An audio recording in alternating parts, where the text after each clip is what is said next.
గుంటూరులో వైసీపీపై మంత్రి సత్యకుమార్ విమర్శలు చేశారు. వైసీపీ ఎమ్మెల్యేలు అసెంబ్లీకి రాకపోతే జీతాలు తీసుకోవద్దని అన్నారు. ఎన్నికల్లో గెలుస్తామనే నమ్మకం ఉంటే ఎమ్మెల్యేలు రాజీనామా చేసి ఎన్నికలకు వెళ్లాలని సవాల్ చేశారు.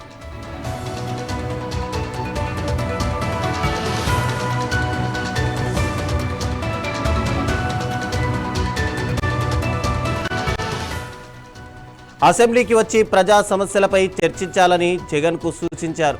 మరోవైపు జూనియర్ డాక్టర్ల సమస్యల పరిష్కారానికి కృషి చేస్తామని మంత్రి తెలిపారు.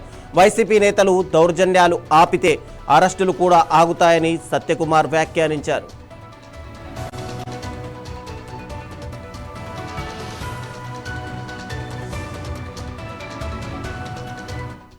వాళ్ళు చెప్పిందే మళ్ళీ పాటే మళ్ళీ పాడుతూ ఉంటే కొన్ని నిబంధనలు ఉన్నాయి. నిబంధనల ప్రకారం వాళ్ళు మాట్లాడిన మాటలే.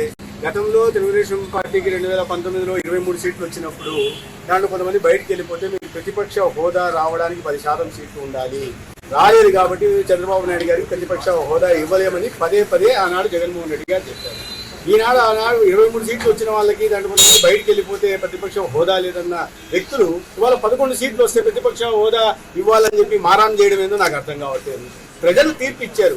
మిమ్మల్ని ప్రతిపక్ష హోదా కూడా లేకుండా కూర్చోబెట్టాలని మీరు చేసిన విధ్వంసానికి ప్రజలు తీర్పు ఇచ్చారు. దాన్ని మీరు ఆ ప్రజల మనోభావాల్ని గౌరవించకుండా, వాళ్ళు ఇచ్చిన తీర్పును గౌరవించకుండా 11 సీట్లు ఉన్నా కూడా మాకు ప్రతిపక్ష హోదా ఇవ్వాలంటే నాకు నిబంధనలు ఉన్నాయన్న విషయం కూడా తెలియకపోతే మనం ఏం చేయాలి?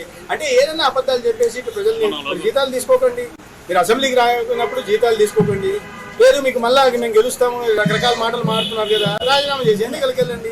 అవి చేయకుండా మీరేంటి ప్రధాన ప్రతిపక్ష పార్టీగా మీరు చేయాల్సిన బాధ్యత ఏంటి?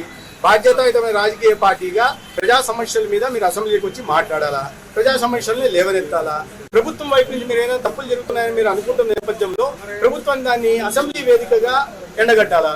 ఆ పని చేయకుండా మేము ఇంట్లో కూర్చొని మారాం చేస్తాం, మేము ఏం చేయాలో ఆ తర్వాత చూస్తాం, అసెంబ్లీలో అంటే ఇది ఎలా ఉంటుందంటే ప్రజలు నవ్వుకుంటున్నారు లేదా అవగాహన